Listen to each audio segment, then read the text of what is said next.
تگڑی ماں، انمول باپ، مینار نور، یہ جو سیریز ہے is that helpful for general public?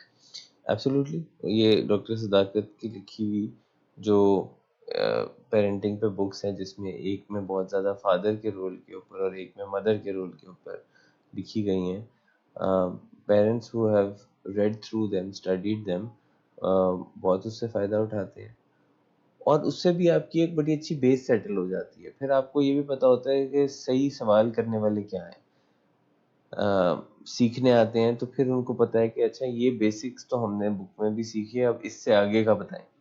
تو that's also something that enhances their speed of learning, کہ بیسکس بہت سارے اچھے جو پیرنٹنگ کے ہیں وہ اس میں سے پڑھتے ہیں، and then they know and get on the right track because of reading through those trainings and books. ایک کتاب ہے ڈاکٹر صداقت کی لکھی ہوئی، قصہ چہار درویش میاں بیوی لڑتے کیوں ہیں، وہ کپل کاؤنسلنگ کے اوپر. ایسے ہی ہے. اور یہ ساری بکس ہماری اویلیبل ہوتی ہیں، لوگ ان کو ویب سائٹ سے آرڈر کر سکتے ہیں، فیس بک پیجز سے وہ ہم اس کے اوپر ڈسپلے بھی کر دیں گے. اور یہ بکس جو ہیں وہ ہم منی بیک گارنٹی کے ساتھ ایکچولی لوگوں کو ڈلیور کرتے ہیں، کہ اگر آپ کو پڑھ کے نہ لگے کہ فائدہ ہوا تو آپ ان کو واپس بھیج سکتے ہیں، وی ول ریفنڈ دا منی. لیکن آج تک ایسا کوئی قصہ نہیں ہوا کہ یہ کوئی کتابیں پڑھ کے تو واپس نہ کریں، کیونکہ جب لوگ نالج واپس کر دے، جب لوگ نالج گین کرتے ہیں کسی چیز سے، تو پھر وہ کہیں نہ کہیں اوبلائزڈ ہو جاتے ہیں کہ اس کو پھر اپنے پھر پاس سنبھال کے رکھتے ہیں، پھر اس کو بار بار پڑھتے ہیں. پھر ایک کتاب کو ایک دفعہ پڑھنا کافی بھی نہیں ہوتا.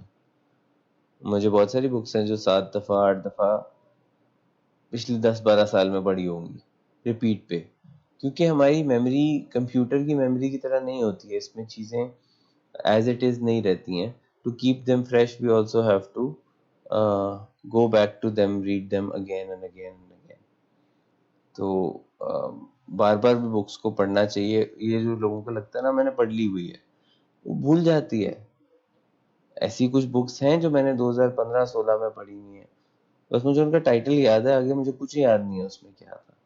لیکن جو بار بار ریپیٹ پہ پڑھی ہوئی ہیں، they are fresh in the brain, تو ریپیٹ کرنا چاہیے.